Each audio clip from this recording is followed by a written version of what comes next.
we were in contact with the so-called Special Committee on the 2022 unrests, and we received also a report from the government of Iran, but we had asked for verifiable information, so names, locations, the specific crimes for which people have been charged or action has been taken against them. We haven't received any of that information, so it's not really possible for us to verify whether this has actually happened or hasn't happened. So that's the difficulty. If action has been taken against individuals who are responsible for the violations and the crimes that took place in the course of the protest, then it should be possible to verify that information. They're mentioning that there are 563 judicial decisions. So judicial decisions can't be taken in the air. There must be a document, which is the judgment. So it's possible to share the judgment with us.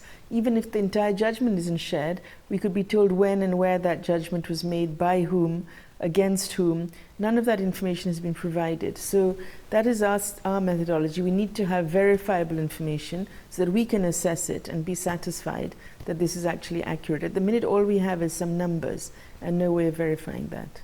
From the time when we were first established, we immediately did communicate with the Iranian government, and we said for this investigation, we would need to travel inside Iran, ideally, to be able to speak with Iranians and also to speak with the government authorities, to hear every side and to hear as wide a variety of views and opinions as possible, and to look at different sites and so on. But in these 2 years, we've not been able to travel inside Iran, although we've asked repeatedly to the government for permission to go. We've received no answer by and large. I mean, we've given, I think, 36 separate letters in which we've repeatedly asked for the permission to enter the country and to make a visit, and we've not received any response to that. Undertaking the investigation for this fact-finding mission, that was part of the process going towards accountability. So we've looked at a whole wide variety of documentation and conducted interviews. Our investigations are based on, I think, now 38,000 pieces of evidence and interviews with more than 285 individuals. So I think we have a very solid basis on which we've come to our findings, and we think that itself is a process towards accountability. We're not a judicial body or a body that can make a final judgment, but we've amassed a lot of evidence and information that can be used by those who take forward legal proceedings, whether internationally or in other countries. We've been saying in our work in these 2 years that, and we've heard from many victims about what they want to see. They've all talked about justice and accountability, that they want to see the people who are responsible for the violations and the crimes that have been committed brought to justice, held to account. But many of them have also talked about reparations, and that is a very critical, I think, an increasingly important understanding in international law, that you focus not only on bringing the perpetrator to account, but you also have to focus on the victim, on their reparations for the victim, to make sure that that they can get rehabilitation, restitution, return to as much as possible to the situation they were in before they were a victim of crime and a human rights violation. And also through another form of reparations is to memorialize or recall or remember or commemorate the atrocities that happened. So I think all of those aspects are very crucial. I think what we've been seeing in the course of this year of our investigations is that the Iranian government and the security forces, law enforcement agencies, have taken many measures to stop people from remembering. The importance of remembrance and commemoration is also about keeping hope alive, because the protesters were marching in a hope of change, in a hope for realizing their rights and demanding justice and equality.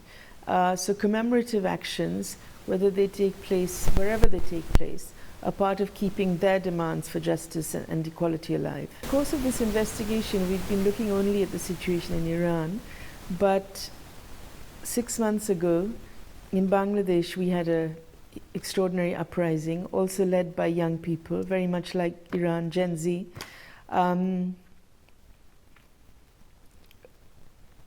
The difference is that Gen Z in Bangladesh was able to make the change at enormous cost.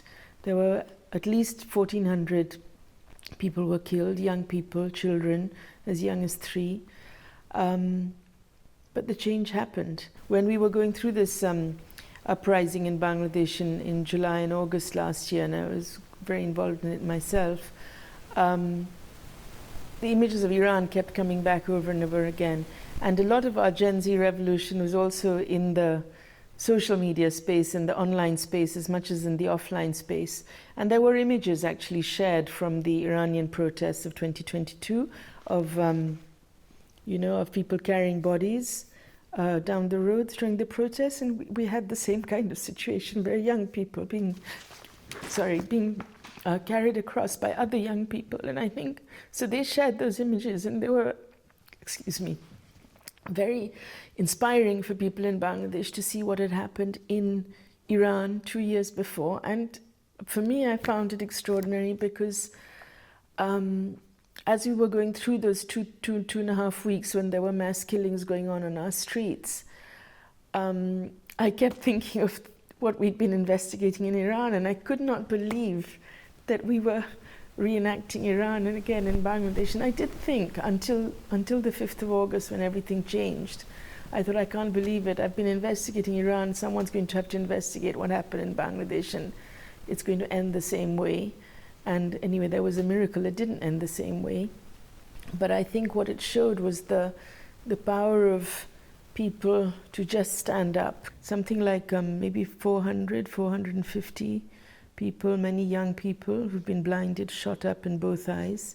And again, extremely, it just brings back, obviously, the images of Iran and what's happened there. We see similar patterns of violence in terms of suppression of protests.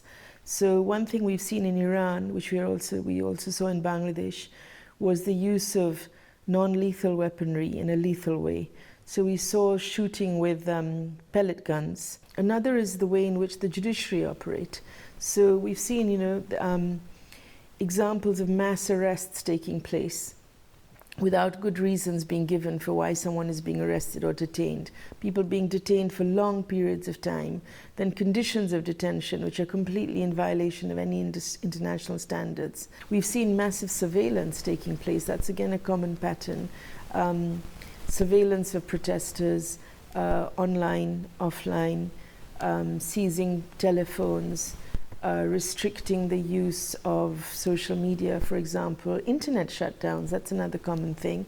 Iran had one of the longest internet shutdowns during the 2022 protests, and that those shutdowns were coinciding with periods also of firing and killing of protesters. So I think there are a lot of common patterns that we're seeing in how protests are addressed by authoritarian governments. We saw, a lot of children were also impacted there. And I think just much more difficult in terms of their getting relief or remedy because of being in remoter areas also. I mean, some of the things we found, for example, when we were trying to document and investigate killings in the minority areas, one of the difficulties was, say, particularly in Sistan, Baluchistan, because we're relying a lot on open source information, so footage from mobiles and so on, which huge amounts of that is available in the rest of the country. But we found, particularly I think in Sistan, Baluchistan, that fewer people had footage, had mobiles necessarily, few people had smartphones because it's a much poorer area of the country, but also because there was much greater fear. So many people didn't want to necessarily record deaths or hand over this material even when they had it, because they were very afraid that the reaction or the reprisal against them would be stronger than it is in other areas. So there were those kinds of differences as well in doing the work.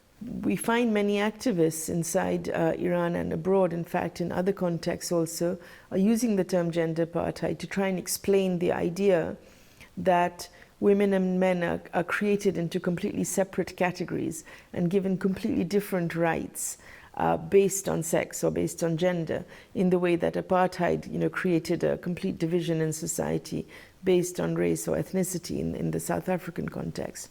So if we just think of the term in that way, then I think we could say it is relevant in the Iranian context in terms of how very different structures are created in society for men and women. and the way in which particularly the mandatory hijab rules are enforced. Let me start by what the government said to us about the situation of women, right? So in the government report that we got in response to our report, there's quite a lot of information in here about the improvements in women's status in Iran. So increase in women in the labor force, for example, large numbers of women in higher education, many women being very successful in the sciences, for example, in STEM occupations, and also some women in high-level political positions. There's a recent governor, I think, who's been appointed, and also people in the national government who are there. So we take all that on board, that sure, in those ways women have advanced in Iran also. But the thing that is concerning is despite those advances, why is there a whole set of rules that prevents women being recognized equally to men? Not only in the private sphere, which is the case in, again, many countries. We do not accept, but we do have discrimination in the private sphere against women in family law and so on. But in Iran, what's distinctive is that there is entrenched discrimination against women in terms of public space and public sphere and politics and public occupation and all of that as well. And it's all justified, sought to be justified by the law. And the resistance to that is coming from young women and others, as you said, dancing in the street or being uncovered or doing these remarkable acts of defiance. But it's also coming from other women, such as Nargis Mohammadi, such as Pashkan Azizi and others, who continue to fight and organize for women's rights. Even when their liberty has been taken away, even when they've been detained in jail, they carry on protesting over that because they're fighting for women's rights to equality. Well, first of all, we couldn't go to Iran, so that stopped us from finding out many things. But we looked very specifically at the violations, in particular impacting on women and girls in the context of the protests. In the course of looking at the situation in minority populated regions, we found many other issues also coming up. We've made a lot of findings regarding the impact on children, and many of those are still ongoing.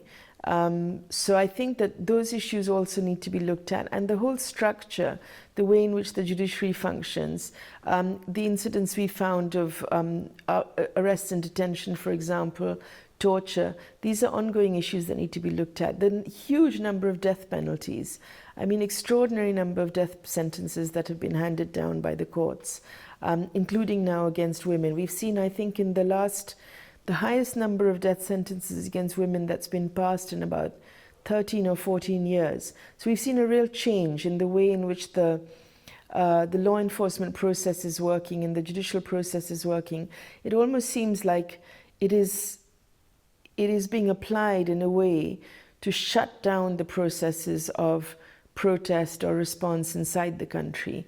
I mean, I think one of the things also we found is that we obviously have looked at the cases of killings, use of force for deaths and injuries, torture, arbitrary arrest and detention, gender persecution, sexual violence. We also looked at this issue of internal exile, of moving people out of the area where they live after they're imprisoned and putting them into internal exile in another part of the country. All of these actions, it seems, are designed to silence any possibilities of dissent or criticism inside the country. And we've also seen this pattern that with many of those who are most active in the protests, quite a large number have left the country.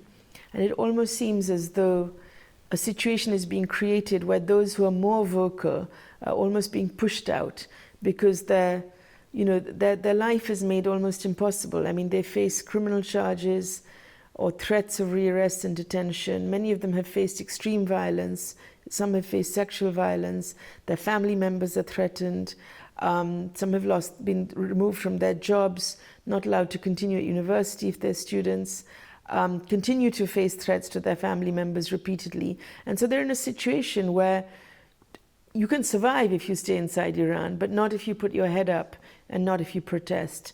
So I think that kind of context needs to be looked at. And we're seeing globally, a real reduction in civic space. Iran is an example of a sort of extreme restrictions on civic space. So for the people who still stand up, who still speak, it's very important that the rest of the world lets them know that they're still watching and they're still listening. And that's why we think it would be important to continue the investigation. Our analysis was not based on Sharia law, it was based on international human rights law. And under international human rights law, if a death sentence is imposed on anyone without there being a fair trial beforehand, then that would be considered to be a violation of human rights law.